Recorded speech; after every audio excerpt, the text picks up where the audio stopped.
ეს ვიდეო თქვენთვის არის თუ ხართ ინფლუენსერი, ბლოგერი, ფრილანსერი, ან გაქვთ მცირე ან საშუალო ბიზნესი და მზარდ ხართ გადაიხადოთ საიტში 350 ლარი. თუ საინტერესოა, განაგრძეთ ამ ვიდეოს ყურება. და პირველ რიგში მინდა შევთანხმდეთ იმაზე, რომ ჩემი სხვა ვიდეოებისგან განსხვავებით ამ ვიდეოში არაფერს არ ვყიდი, ამ ვიდეოში გაძლევთ ძვირფას და სასარგებლო რჩევას.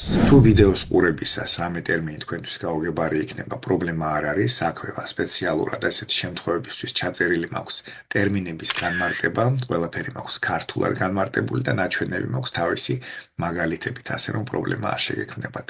და დროა უკვე გადავიდეთ იმ კონკრეტულ 350 ლარზე, რომელზეც მქონდა ვიდეოს დასაწყისში საუბარი.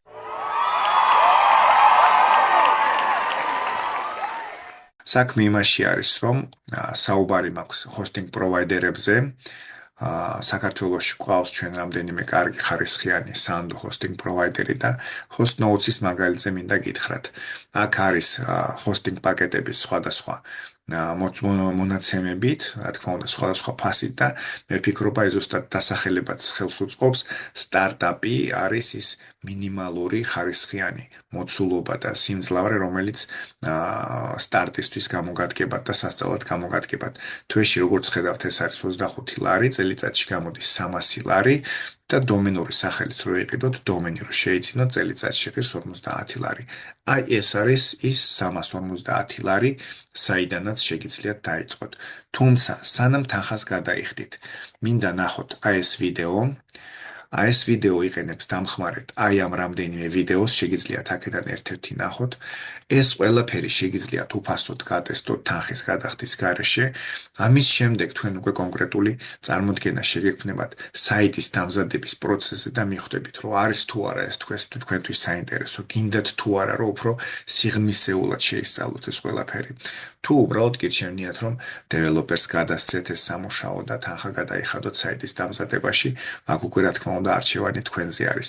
თუ გადაწყვეტ, რომ თქვენ თვითონ შეისწავლოთ, აქვე მაქვს შექმნილი ასეთი WordPress ჯგუფი, სადაც შეგიძლიათ აი ამ სწავლის განმავლობაში რაღაცა კითხვები, რაც გაგიჩნდებათ, აი ამ ჯგუფში შეგიძლიათ დაპოსტოთ და მე და ჯგუფის წევრები ვეცდებით დროულად და ხარისხიანად გიპასუხოთ, რა თქმა უნდა. გარდა ამისა, ამ ყველაფრის პლუსი არის სწავლის, პლუსი არის იმაში, რომ თქვენ შეიძლება საბოლოოდ არ დაამზადოთ ის საიტი, რომელიც თქვენ გჭირდებათ და უფრო დაუშვათ გადაწყვიტოთ, რომ ეს სამუშაო შეუკვეთოთ დეველოპერს, პროფესიონალ დეველოპერს და გადაუხადოთ თანხა და იმან დაამზადოს საიტი, მაგრამ აქ პლუსი არის იმაში, რომ თქვენ უკვე გეცოდინებათ რა ენაზე ესაუბროთ დეველოპერს, რომ ძალიან კარგად ჩამოუყალიბოთ მასის დავალება, რაც გექნებათ საიტთან დაკავშირებით.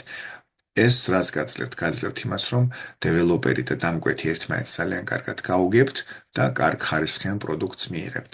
წარმატებებს გისურვებთ. იმედი მაქვს ეს ვიდეო თქვენთვის საინტერესო იყო და ლაიქეთ მოიწონეთ და ჯგუფშიც გაწევრიანდით. მადლობა.